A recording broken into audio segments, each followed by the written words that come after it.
Hello दोस्तों, हीटी films में आप सबका बहुत बहुत स्वागत है। उस शैतान को देखते ही टीना डर के मारे वहां से भागने लगती है। वो शैतान भी टीना के पीछे पीछे भागता है। फिर वो शैतान टीना को पीछे से आवाज लगाता है तो टीना घूम कर देखती है तो वो शैतान टीना के आंखों के सामने अपनी उंगलियां काट कर टीना को दिखाता है। ये देखकर टीना और भी ज्यादा डर जाती है और टीना डर के मारे वहां से भागने लगती है। फिर वो शैतान टीना को पकड़कर जमीन पे गिरा देता है। फिर वो शैतान टीना के ऊपर चढ़कर उसके छाती को फाड़ देता है। टीना के चिल्लाने की आवाज सुनकर रॉड भी नींद से जाग जाता है। रॉड नींद से जागकर देखता है कि वो शैतान टीना के शरीर को फाड़ रहा होता है। फिर रॉड देखता है कि वो शैतान टीना को हवा में झुला देता है। हवा में झुलाकर वो शैतान टीना को दीवार पे सटा देता है। फिर खींचते हुए टीना को छत पे लेकर जाता है।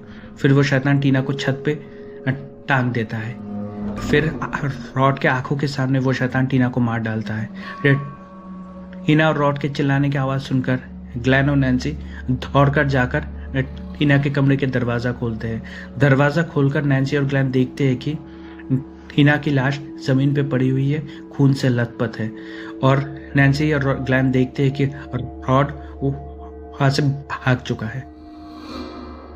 फिर नैन्सी पुलिस को इन्फॉर्म करती है तो पुलिस आकर टीना के लाश को उसके घर से बरामद करती है। हम देखते हैं कि नैन्सी के डैड भी एक पुलिस ऑफिसर है और वो इस केस को इन्वेस्टिगेट कर रहे होते हैं।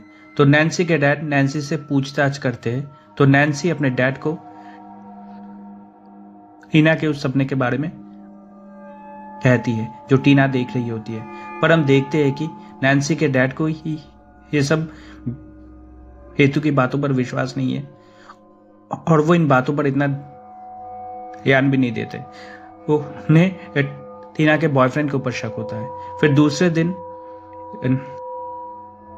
नैन्सी स्कूल के लिए घर से बाहर निकलती है कि तभी रॉड आकर नैन्सी को पकड़ लेता है और रॉड नैन्सी से कहता है कि उसने टीना का खून नहीं किया है।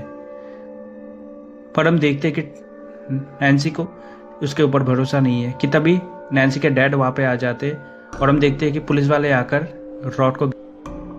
फिर सीन चेंज होता है। हम देखते हैं कि नैन्सी अपने क्लासरूम में बैठकर पढ़ रही होती है और उनकी टीचर उन्हें पढ़ा रही होती है कि तभी हम देखते हैं कि नैन्सी अचानक सपना देखने लगती है। नैन्सी देखती है कि उसकी दोस्त टीना एक प्लास्टिक के थैली में बंधोकर उसे आकर बाहर से आवाज लगा रही होती है। तो नैन्सी भी उसके पीछे पीछे चली जाती है। बाहर जाकर नैन्सी देखती है कि पूरा स्कूल ही खाली पड़ा हुआ है कि तभी नैन्सी एक लड़की के साथ टकराती है और हम देखते हैं कि नैन्सी के देखते ही देखते वो लड़की फ्रेडी क्रूगर